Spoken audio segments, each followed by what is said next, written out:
Why do voices differ so much among people? Chapter 1. The instrument you carry. Listen carefully before we begin. Not to my voice, not yet, but to yours. Close your eyes, take a breath, and say your own name in your head. Hear it?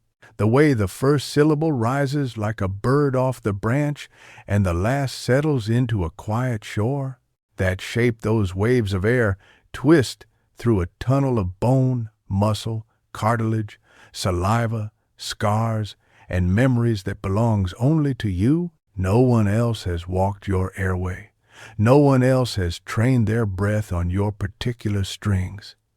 That is the first answer to the question, why do voices differ so much among people? Because a voice is not a sound floating free. It is an instrument you carry inside a body that is itself a biography.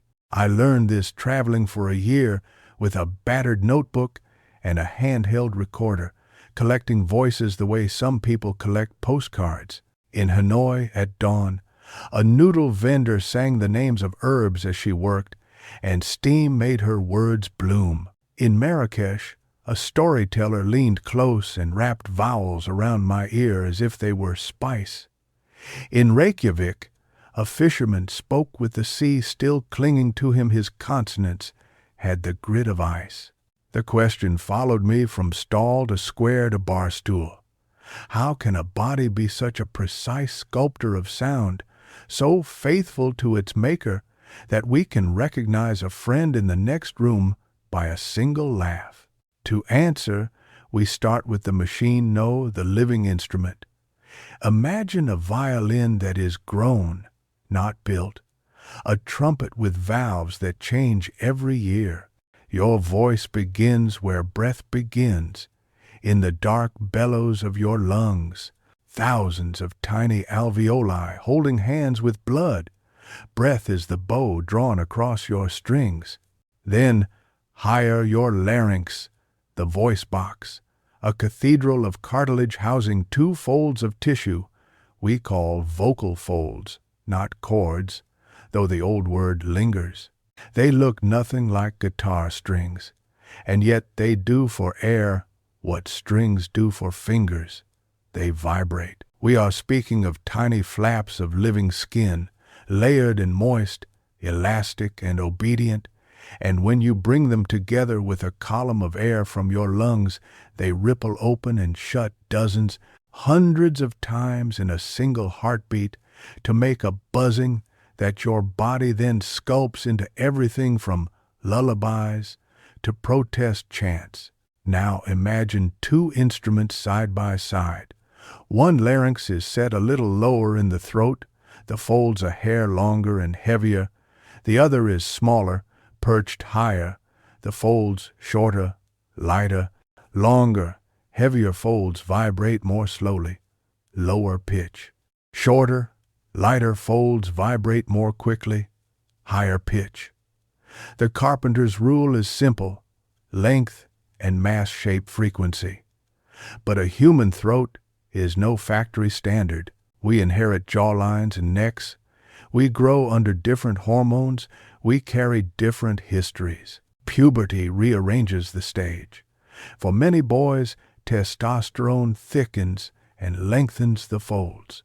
The larynx itself descends, carving the Adam's apple into the neck skyline, and the voice may plunge an octave like a ship leaving a shallow harbor. For many girls, estrogen and progesterone shape a subtler change, a deepening and settling, not a cliff, but a slope. Not everyone follows the same script. Biology is a garden with many paths, and there are trans singers, intersex speakers, and non-binary narrators, teaching the world that pitch is neither destiny nor the whole story. If the folds are the strings, the vocal tract is the body of the instrument resonators, carved not by a luthier's knife, but by evolution and habit. The throat, pharynx, the mouth, the nose's sinuses, even the cavities behind your cheeks, all of these hollows become chambers where the buzz gathers shape and color. Timbre, we call it the acoustic fingerprint that tells a cello from a clarinet, a friend from a stranger. A swoop in the soft palate, a wider nasal cavity, a high-arched palate like a Gothic ceiling, or a low one like a cozy tavern, a tongue that rests forward or back, lips that round vowels like coins, or spread them thin as ribbon, teeth that leaned a little in childhood and stayed that way. Every architectural quirk adjusts the resonances that filter the raw buzz into what your ear calls you. One winter morning in Sardinia, a shepherd poured me coffee so thick it held the spoon upright. He spoke only a handful of words in my language, none of which I needed. His voice lived in the back of the mouth, where the tongue rested like a boulder in a stream, splitting sound around it. His vowels were darker than mine. When he laughed, the roof of his mouth seemed to catch the sound and toss it back, the way a hillside throws an echo to the valley. We drew a quick map of his skull on a paper napkin. I showed him how his raised soft palate trimmed the nasality from his words, how the shallow dome of his palate warmed his vowels. He shrugged. Like my father, he said, tapping his teeth. He meant heredity, the slow hand of family shaping the chambers we speak through. But he also meant a life lived against wind, a life of calling to animals across distances. Practice has a way of remodeling the body from the inside. Yes, the body learns. If you grow up in dry air, your mucosa grow thick. If you shout over machines, your folds swell, sometimes permanently. Teachers learn the endurance of the desert. Call center workers discover that fatigue lowers the pitch by the afternoon. Nightclub singers learn the difference a glass of water makes at midnight. Smokers carry a rasp they did not order, and reflux carves acid graffiti across midnight voices.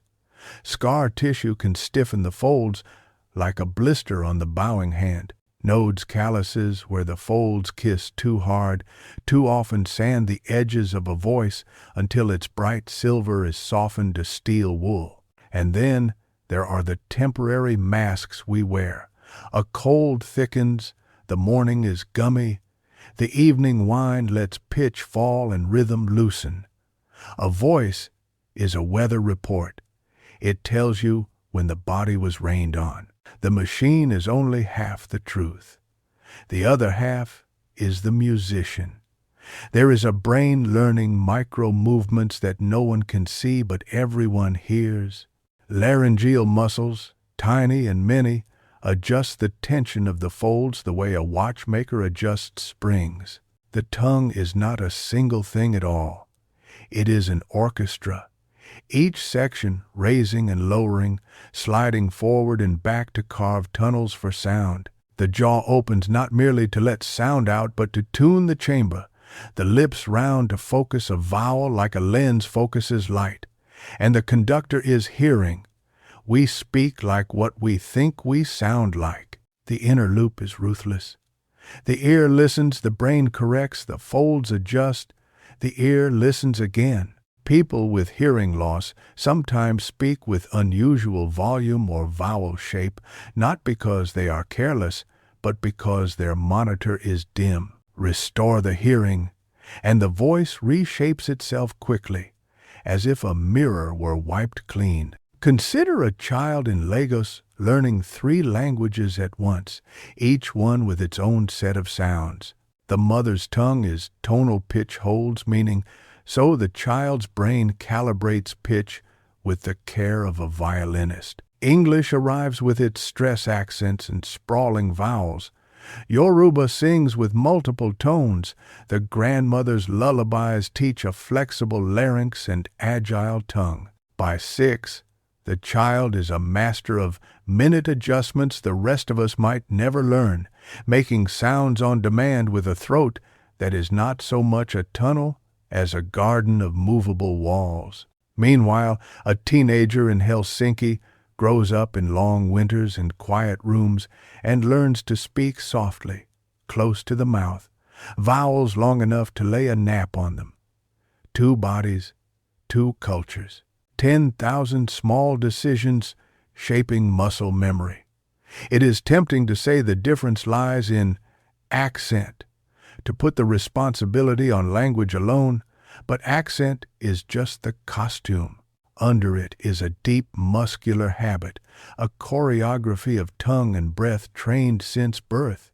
Habits are not only linguistic, they are emotional. The actor told me that anger lives in the sternum, that when he clenches his chest to hide impatience, his voice tightens a little, the pitch rises a step, the consonants become crisp like cut ice.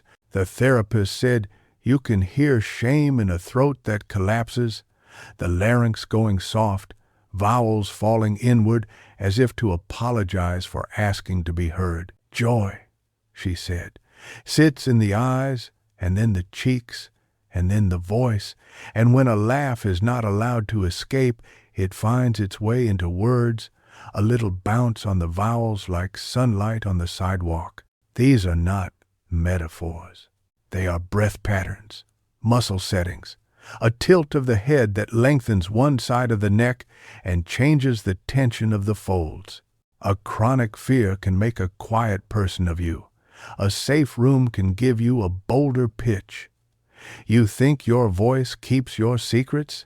It doesn't. It keeps your history. Once, in Sao Paulo, a radio host with a voice like midnight confided that her tone was trained, not born. I grew this, she said, running an index finger down her throat. I learned it the way you learn to ride a bicycle. She described lying on the studio floor with a hand on her belly, practicing diaphragmatic support, learning to send breath from the barrel of the ribs instead of the shoulders. She spoke about vowels like spices. A little more roundness here and the room got warmer, a little more spread there, and the news sounded sharper. To ease the morning rasp, she drank warm water. To avoid the afternoon drop, she slept before noon. Her voice is famous, but what made it so was not just anatomy. It was design. She had made choices, hundreds and hundreds of them, and the choices became a voice the city knew by heart. But why does one person's voice move us while another's barely grazes our attention? Is that body, brain, or biography? Formants, the peaks of acoustic energy set by your particular vocal tract, are the scaffolding. They explain why your A and mine are both A yet feel different, why your laughter is a river and mine a rattle. But it's prosody, the melody of sentences, the rhythm of pauses, the habit of emphasis that turns scaffolding into house. Prosody is learned from mothers, copied from playgrounds, edited by lovers, sharpened by jobs. The tone you use to ask a question is borrowed and then made your own. The way you let silence linger is a gift from the first teacher who waited while you searched for a word. You cannot subtract influence from voice. You can only braid it. In a monastery outside Chiang Mai, I sat with a monk whose voice sounded like water over stone. He spoke slowly enough to make time feel deeper, and when he said, "Breathe," the word arrived at the bottom of the breath, not at the top. "We speak," he said, "the way we breathe." Then he smiled and did not speak for a minute. The silence was a sound. He told me that when he was young he sped through his days, words clipping, chest tight. Over years of meditative breathing, his larynx learned to ride on longer exhalations. His vowels opened, his volume equalized. His friends asked if he had taken voice lessons. He laughed. "I took life lessons," he said, and there it was, the simplest physics. Breath is the engine, and how you treat the engine decides what the car can do on the hill. Then there is place. Humidity oils some voices, altitude thins others. Street noise raises the floor of your volume until the quiet is impossible to return to. Desert air asks the throat for more water than you remembered to bring. My friend Seema moved from Tehran to Toronto. She stopped shouting across courtyards and started calling across winter scarves. Her consonants sharpened. Her vowels warmed to fight cold. She acquired a winter voice and a summer one, a public one and a kitchen one. Her daughter, born between languages, learned to hop among them like stones across a stream, each hop with its own little lift or lengthening. At 6, the child mimicked a cartoon with uncanny accuracy, as if her larynx had hinges where mine had stubborn bones. She had learned that voices are costumes you can change by changing posture, breath, intention. And, yes, intention. There are days when you speak not to express, but to hide. The voice knows how to do that. A whisper is not just softness. It is an entirely different mode of the folds, a turbulent hiss that carries more danger to the tissue than a well-supported shout. An apology rides on a pitch you learned from being punished. Authority borrows the cadence of teachers and police. We carry other people in our throats, people we feared or loved long after we leave their houses.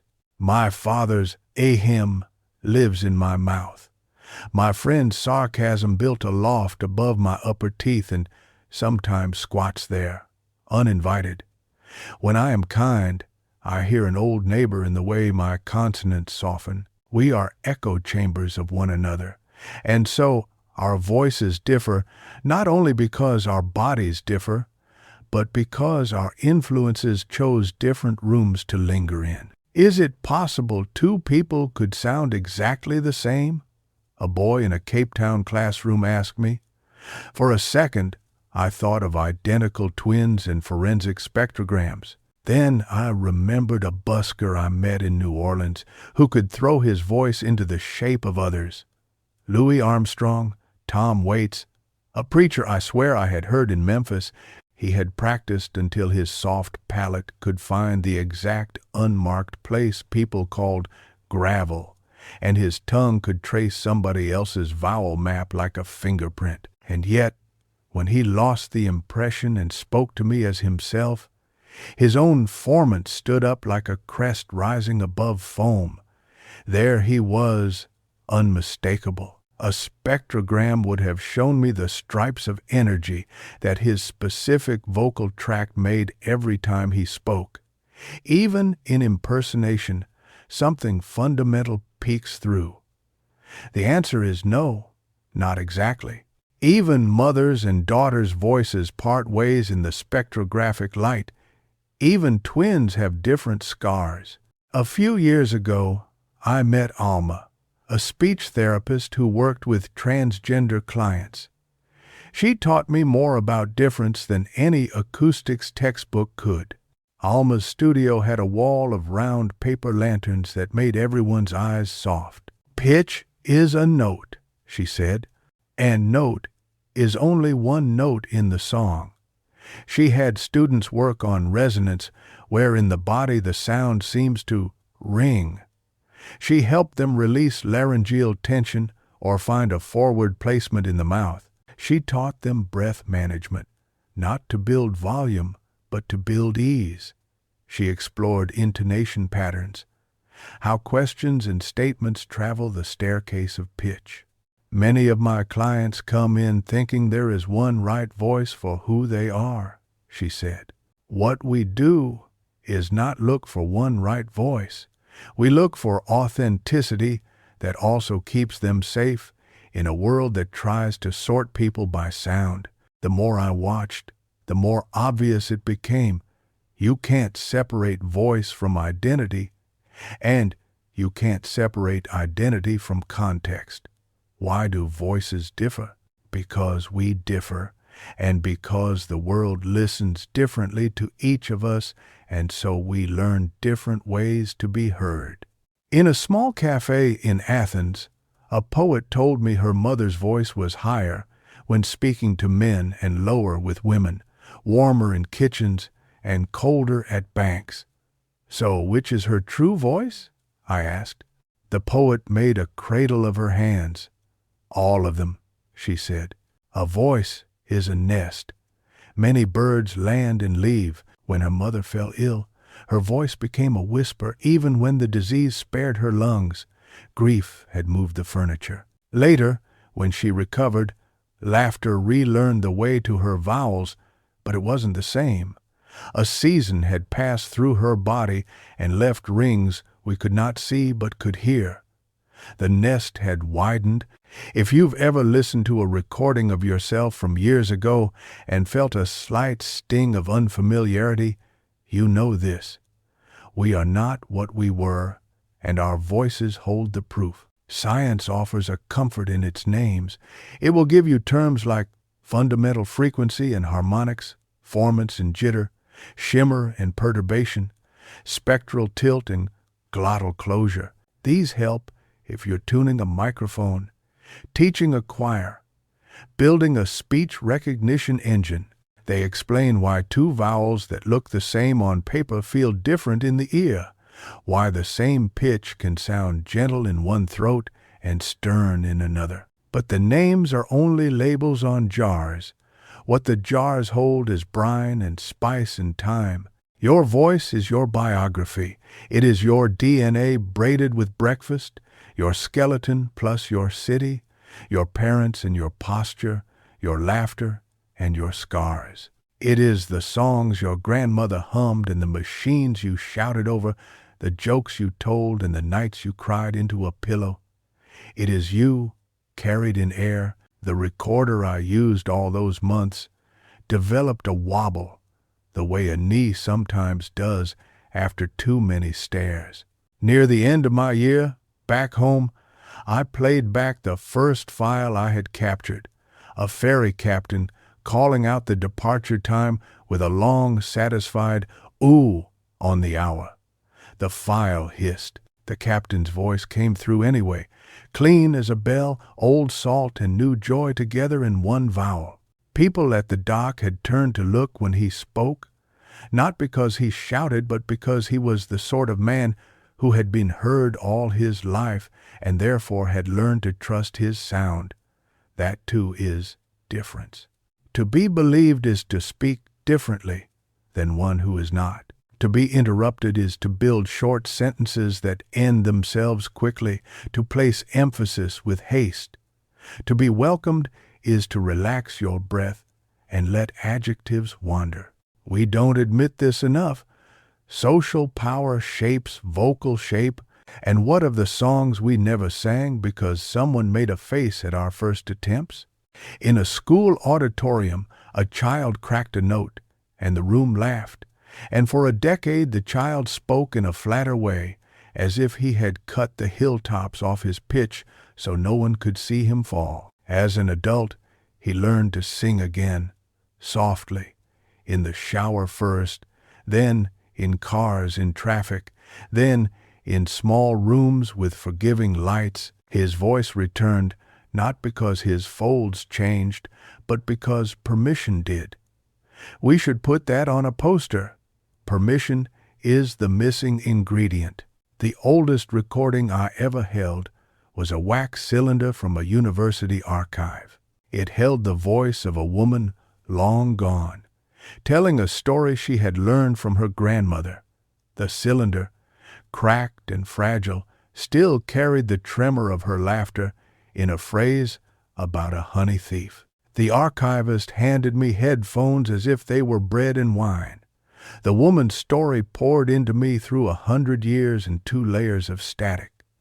She had the habit of emphasizing verbs. Her breath was quick at sentence middles. Her vowels had a curl that told me exactly which valley she came from. I remember thinking, nobody in the world sounded like her, and yet 1,000 girls in that valley imitated her and built themselves from scraps of that voice. That is how difference grows families. A unique voice becomes a tradition, A tradition becomes a school becomes a region, and a region becomes a way of singing the world. If you want your voice to change, it will, slowly and with practice, like learning to throw a ball with the other hand. A coach can teach you to balance nasal and oral resonance, to aim your sound forward or back, to unhook the shoulders from the breath. You can build a low ceiling of quiet mornings, keep the throat hydrated, speak in rooms that do not punish. You can make friends with silence. You can drink water like a musician oils wood. You can place your tongue where kindness places it, not where contempt does. When people ask me whether they can be rid of a rasp they hate, I ask what the rasp belongs to. My job, they say, or my father, or my city. We work gently. We do not evict entire histories from throats. We move furniture. We open a window. We discover that what we thought was the house was really only one room. This is the instrument you carry. It has improved itself while you slept and betrayed you when you lied. It has worn your names like bracelets and shouted when you were sure you had no strength. It is a body, which means it is mortal. It will change without permission. It will say goodbye before you do. But it is also language, which means it is stubborn. It will carry you farther than you think. It will let you reach a person who is not ready to be reached, all because you found a vowel they could trust, a rhythm they recognized, a softness they didn't know they craved. Voices differ because bodies differ, because the rooms inside our heads are different shapes, because we breathe differently and were taught by different teachers and shouted in different fields. They differ because we are not the same size or the same courage, because we grew at different times and broke in different places and healed with different songs. They differ because we pretend different things when we are afraid, because we carry different lovers in our throats, because our ears learn to like different flavors of sound.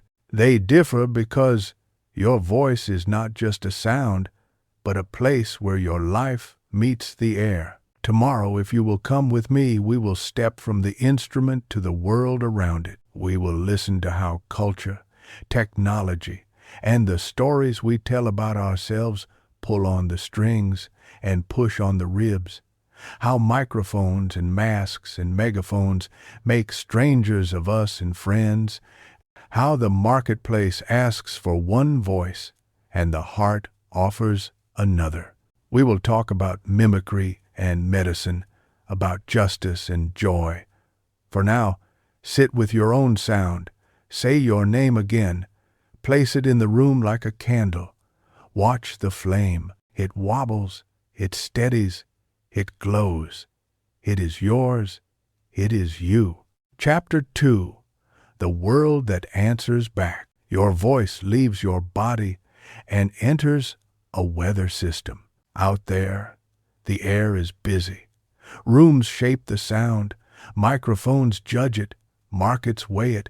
And other people answer, not just with words, but with eyebrows and posture and doors that open or stay shut. If the first chapter lived inside the instrument, this one lives outdoors, where a voice meets wind and policy, where an accent is admired in a poem and mocked in a job interview, where a microphone invites you to lean in, and in leaning, you become someone else. Why do voices differ so much among people? Because the world you speak into is not neutral. It presses back, and over time your throat adapts. The first press is culture. Voices are social tools as much as anatomical events. In one city, authority walks in on a low, steady pitch and leaves silences like coasters under every sentence. In another, warmth arrives as a quickening melody, and a hand on the air between you. A friend from Lima told me she learned to land her sentences gently, as if parking a bicycle where others would drop a kickstand with a clank. A friend from Glasgow grew up where banter moves briskly and consonants are coins flung across a table. When he softened for an audience abroad, he felt disloyal to the rhythms that raised him. Culture whispers, "Speak like us to be one of us," and bodies obey, carving habits in the throat that become identity. Listen to the city bus at rush hour. A child sings the stop names with a lilt picked up from a favorite cartoon. A couple negotiates the angle of forgiveness in soft, hidden tones. A worker practices a phone voice, clear and unambiguous, as if the world will treat clearer vowels more kindly. Code switching is the name we give the dance of changing rhythm, pitch, and vocabulary across contexts. But beneath the words, the physiology shifts to tongue tension, breath speed, where you place resonance in the nose, the mask, the chest. These are dials we learn to turn without noticing the hand that turns them. We don't just edit what we say, we edit how we are. Accents carry stories, and stories carry prices. The same brightness called musical on one stage is called unprofessional around a boardroom table. When people correct you lower here, less rising there, they are asking your throat to move house. A young nurse in Johannesburg told me she lowers her pitch on night shift so families will trust her. A startup founder in Berlin admitted he raises his pitch on stage because joy sells. "I can hear myself smiling," he said, "and so can they." The voice is a currency, and exchange rates change at borders you cannot see. Technology is another border. The telephone taught people to shorten breaths and sharpen consonants because the wire did not like low frequencies. A century later, video calls put us in rooms with invisible acoustics. We learned to aim our mouths toward the little black eye of the lens and to respect the mute button like a sacred bell. The proximity effect of many microphones, low tones swelling as we move closer, seduced entire generations into podcast voice, intimate and confessional. A tiny theater built an inch from foam. If you have ever whispered to a microphone what you would not say in a room, you know how tools alter truth. A plastic rectangle on a stand becomes a third presence in the conversation, asking for certain sounds and discouraging others. Then there are rooms. An empty kitchen gives your laugh a tile-bright ring. A carpeted office swallows consonants and makes every conversation a little bit secret. A church amplifies forgiveness and makes a child's whisper sound like a hymn. Singers talk about finding the room, and we should too. The world changes our voices not just via culture or technology, but through architecture. Once, I read to a small group in a library whose high ceiling made every S sound into a slipping rope. Without thinking, I rounded my vowels and slowed my pace so words would land in one piece. The recording of that night does not sound like me in a cafe or me on a hillside. It sounds like me in that room, as if the pillars had signed the file. But voices differ across people, not only because of their present rooms, they also differ because of the rooms that trained them long ago. Consider stadiums. The first time you shout in a crowd, your throat may panic too high, too clenched, and you come home hoarse. Season ticket holders learn distance and delay, how to send sound across a field.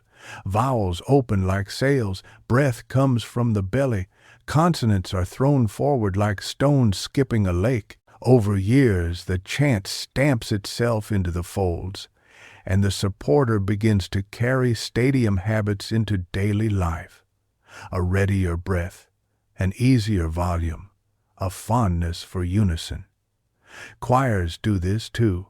When a choir rehearses in a bright sanctuary, singers learn a patience that soloists in small clubs do not. The note you make will come back to you richer a second later. That teaches a kind of trust. Trust brings us to listening. You do not own your voice alone. It also belongs to the people who listen to it. Their faces feed your settings. A teacher smiles at a child who struggles over a word, and the child's throat relaxes a fraction. The vowel rounds, the pitch steadies. In another classroom, a sigh meets the same attempt, and a tightness arrives that may stay for years. The voice is a muscle that trains under approval and neglect. I never knew I could be loud, a woman in a community theater workshop told me, arms wet with paint from building flats. She was 50. Nobody told me it was allowed. That night she discovered the sensation of sound buzzing in the bones of her face, the skull's secret applause. The next morning her voicemail to a friend had a new confidence built into the consonants. She had found social permission, and it moved her pitch by half an octave. Permission is political. When a courtroom considers a witness credible because their voice lands in a historically admired register, low, steady, clipped, it is not discovering truth but preferring a tradition. When a woman is told to stop up-talking, what is meant is often stop bringing questions into places where I want answers. When a young man is mocked for vocal fry, what is often meant is speak in the tone I was taught to respect. Prosody policing lives where power lives. A neurologist once told me he spends as much time helping trainees listen past their biases as teaching them to hear the signs of disease.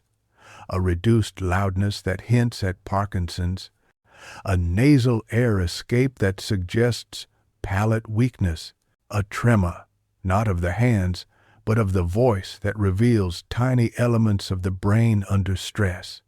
He wanted them to learn the difference between style and symptom. The danger, he said, is that you call a culture a disorder. Medicine meets the voice everywhere. An opera singer I met in Vienna described the morning she woke, and her high notes were gone, as if someone had moved a staircase in the night. A laryngologist showed her the truth. A small hemorrhage on one fold, a bruise where the instrument had been overplayed. She rested, and therapy taught her not just exercises, but a new relationship with quiet. Her return to stage sounded richer, not because the injury gifted her anything mystical, but because she built margins, better sleep, slower warm-ups, more careful listening to fatigue. A street vendor in Manila told me a different story. He had coughed for weeks, and his voice grew rough. He laughed when I asked if he'd see a specialist. For a voice, he said, inhaling steam from a pot of rice. The differential attention we pay to voices, opera houses on one end, street corners on the other, is its own kind of inequality. The ear is half the voice. When hearing drops, the monitor fades and the engine misfires. A grandfather in Toronto got fitted with hearing aids after a decade of gentle denial. 2 weeks later, his daughter called me. "He sounds like himself again," she said. What did she mean? Not just volume. He had regained control over the topography of his sentences. He could hear the hill at the end of a question and climb it. He could hear when a vowel wanted rounding and oblige it. Hearing restored control, and control allowed intention, and intention gave him back something nobody had named, the pleasure of speaking. Identity writes its own instructions. I sat in Alma's studio again, a wall of paper lanterns, that soft light, and watched a young trans woman practice a new melody of sentences without falseness. The work was precise and tender. "We're not chasing a stereotype," Alma reminded her. We're building your voice. They played with resonance like gardeners with sun, a little forward placement here, a little release there. As weeks went by, the woman's laughter changed, first a brightening, a freedom, and then her phone voice followed. Her parents noticed, strangers noticed. Safety increased in small, ordinary ways at coffee counters and bus stops. The project was not magic. It was muscle, attention, persistence, and a world that sometimes moved aside so she could pass. You cannot separate anatomy from intention, nor either from environment. Mimicry reveals the instrument's range. In Lagos, I met a comedian who did impressions not as tricks, but as tributes. I don't borrow their words, he said backstage, only their rooms. He meant the rooms inside their heads, the resonance choices, the tongue maps. He watched videos with the sound off to learn posture, with the sound on to learn timing, then layered the two. He taught me a game. Say the same sentence with 3 different imagined masks, one close to the front teeth, one deep in the chest, one hovering in the nose. The content stays, the person changes. Then he did something I'll never forget. He asked the audience to name a feeling. Forgiveness, someone said. He said the same sentence again, and everything in it softened. The rise of the question became a small bow. The consonants brushed the edge of silence instead of striking it. He had put forgiveness into the shape of sound. People cried. It wasn't a trick, it was a proof. Voices differ because feelings do, and skilled people can show it to you like a map. Maps, however, are not territories. We speak in bodies that get tired and hearts that break. In a kitchen in Detroit, a mother who worked the early shift told me she saves a special tone for bedtime stories, a tone she does not use anywhere else because she needs to believe the world can be slowed. I put honey in my vowels, she said, smiling, and it works. That same woman on a factory floor speaks at a different pitch and with a different speed because the machines require it. She carries multiple voices like keys on a ring. When people accuse her of being fake, I want to hand them a stethoscope. The heart has many rates: resting, walking, running, loving. So does the voice. The marketplace teaches a more rigid lesson. An aspiring singer in soul told me a record label advised him to narrow his tone, to sand away the rasp, and keep only the sweetness.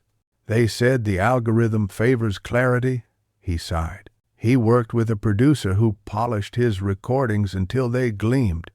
Listeners loved the single. On tour, without heavy processing, he felt exposed. The version of his voice that the world wanted was one only machines could regularly deliver. He resolved the split by learning technique he had skipped earlier, building a supported, clean line he could sustain live. But the sting remained. A modern world can make you doubt the sound you live in unless you can sell it. Your voice, or the picture of it, drawn by microphones and software, becomes a product. And products behave. Justice makes a different demand. Receive people as they are, not as you are used to hearing them. A community center in Oakland runs listening classes, not lectures, but circles where people bring stories, read in their original, regional, or immigrant accents. And the job of the room is not to smooth, but to attend. The first week is hard. By the fourth, the group hears more than they did. The ears, like the throat, are trainable. I used to think some voices were sloppy, one man admitted. I had no idea how precise they were in a different map. This is the moral work of the voice, to grant one another the dignity of our differences, to learn not to mistake the unfamiliar for the inferior. Every time we do, we make the world larger for someone's throat. Sometimes the world makes itself smaller. During the worst of a pandemic, people spoke through cloth and glass. Masks hid the lips that many of us rely on. Shields bounced sound back into our faces. Distance dissolved the tiny cues we use for timing. A barista in Rome taught me to smile big enough that it reached her voice. "I exaggerate the vowel," she said, making a round shape with her mouth behind the mask. "People hear the smile if you feed it breath." We learned that kindness has its own acoustics, that a nod can be a consonant, that patience can be a syllable. We learned, too, how fatigue thins the voice, how loneliness drains its color. The first time I heard a crowded restaurant after months of quiet, it sounded like summer arriving all at once, the chorus of ordinary life. The waiter's buonasera had the shimmer of someone who had not said it enough. The city's voice had changed, and so had mine. Education can reset trajectories. In Nairobi, I watched a speech pathologist coach a boy who stuttered. She did not promise to erase anything. She promised tools, choices, and pride. They practiced gentle onsets, bringing the voice in softly at the beginning of words so consonants wouldn't feel like cliffs. They practiced how to ask for time from a listener. They practiced joy after a block, not shame. "I thought my voice was broken," he told me later, "but it was just scared." Scared voices learn speed, and speed breeds more fear. Slow, supported breath returned color to his sentences. He discovered that when he played soccer for an hour first, the stutter softened. His body had already learned what force and release feel like. We like tidy stories of cure. The reality is richer. A person, a body, a life, a social world. Difference does not always want erasing. Often it wants welcoming. Welcoming is also craft. If you want to change your voice, here are things that help. Water, rest, patience. 17 minutes a day of practice, long enough to matter, short enough to keep, can reshape the way the folds meet and the breath flows. Lie down and feel your belly rise. Stand up and keep that breath low. Hum into a straw and a glass of water, watching bubbles dance. It's a playful way to ease the folds into vibration without slamming them. Read poems out loud to hear cadence borrowed from minds that lived on rhythm. Record yourself like a scientist and listen like a friend. If shame arrives, does my voice really sound like that? Treat it like weather. Notice, name, wait. Shame passes. Keep only what helps. Find mentors your throat trusts. The monk who taught me to breathe also taught me to listen to silence, and one day I noticed my pauses had lengthened. I was no longer racing my sentences to the end. The radio host showed me that warmth arrives not by dropping pitch alone, but by letting the final consonant finish its work instead of kicking it out of the mouth early. The shepherd in Sardinia reminded me that laughter is a tuning fork. The ferry captain taught me that an honest ooh at the top of the hour can be a benediction. Ordinary people carry master classes in their throats if you know how to ask. And there is the computer, this one, and 1,000 like it, learning to write and synthesize voices. A sound engineer in Chicago played me a suite of artificially generated narrators. They were uncanny. Less a single person than an average of 100. "It's like hearing a town," I said, and he nodded. He worried about a world where a voice can be stolen. He hoped for a world where people who lost theirs could borrow a familiar timbre and not feel erased. "Technology always invents its ethics late," he said, "and the voice is a hard teacher. The lesson, to me, is old. Respect, consent, honor, provenance. Don't fix what isn't broken. Don't call a filter a person. If we hold that line, the tools can be gifts. If we don't, we'll find ourselves in rooms full of sound that never had a body and call that progress. Bodies sing together. I went to a football match in Liverpool once and heard strangers become a single instrument. The song was not beautiful in any operatic way, but it was exact. The timing, the vowel shape, the collective breath. There is something holy in an exhalation shared by thousands, in a consonant landing like a footfall. Weddings, funerals, protests, the same phenomenon repeats. We braid ourselves by sound. Chants at a march don't carry because of volume alone. They carry because the vowel is open enough to be copied, the rhythm simple enough to synchronize breathing. A young organizer in Minneapolis told me she tests chants by whether they smile in the mouth. If it makes you grin, she said, people will keep it alive. I thought of lullabies, the earliest choir any of us join, and how their vowel maps are chosen as much by comfort as by culture. Comfort can be shared across difference. In Athens, the poet whose mother's voice changed color in different rooms asked me to read one of her pieces on stage. I worried about mapping my vowels onto her words, about doing harm by import. But she smiled. "Let your own river carry it," she said. I read slowly. My rhythm sat differently on her lines than hers did. Afterward, an old man with a sailor's handshake thanked me. "I heard my sister in that," he said. "This is how voices travel, not by perfect imitation, but by honest carriage." The poem stood on its own feet, and our two voices built a bridge. Bridges do not erase the river, they honor it. In small ways, each of us can build such bridges every day. When someone's accent is new to your ear, slow your impatience instead of asking them to sand theirs. When your child tests a shout in the backyard, let the sky judge it, not your frown. When your own voice comes back from an illness altered, greet it with curiosity rather than grief alone. Ask what new rooms it opens.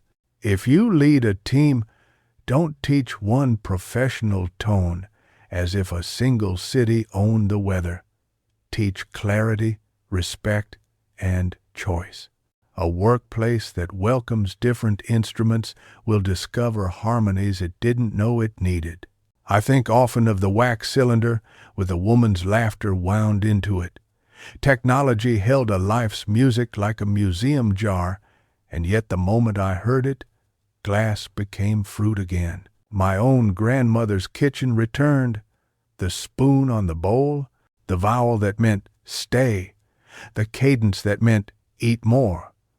I realized then that voices differ so much among people because each voice is a specific way of belonging to a body, to a family, to a street, to a century. The differences are not errors to be corrected or mere decorations to be tolerated. They are the structure itself, the architecture of human sound. So here, at the end, is a simple answer dressed in a long story.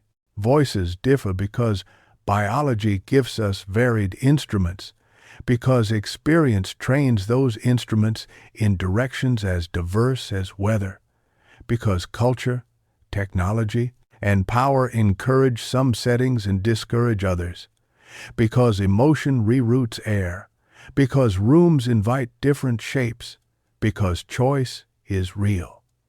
Each difference is a signature. Each signature is a person.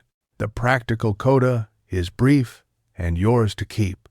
Breathe low, drink water, sleep, practice with joy. Listen more than you think you need to.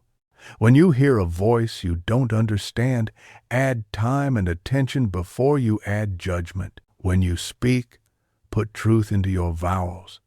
When you sing, remember that silence is a note the world can hear. When you are afraid, borrow the voice of someone kind who taught you how to cross a street or a century. When the world asks you to flatten yourself, consider first if the request is about clarity or control. Give the first freely, resist the second gently, with a smile you can hear. Tonight before sleep, turn off the lights and say your name again. Let it ring like a small bell. Feel the bones in your face answer. Hear the tiny applause of air leaving home and going into the world. Somewhere, someone you love will recognize it the way you recognize theirs in a crowded hall. That recognition is the first music we ever learn and the last we forget. You were given a voice to live inside, and the rest of us were given ears to welcome it. In that exchange is everything human.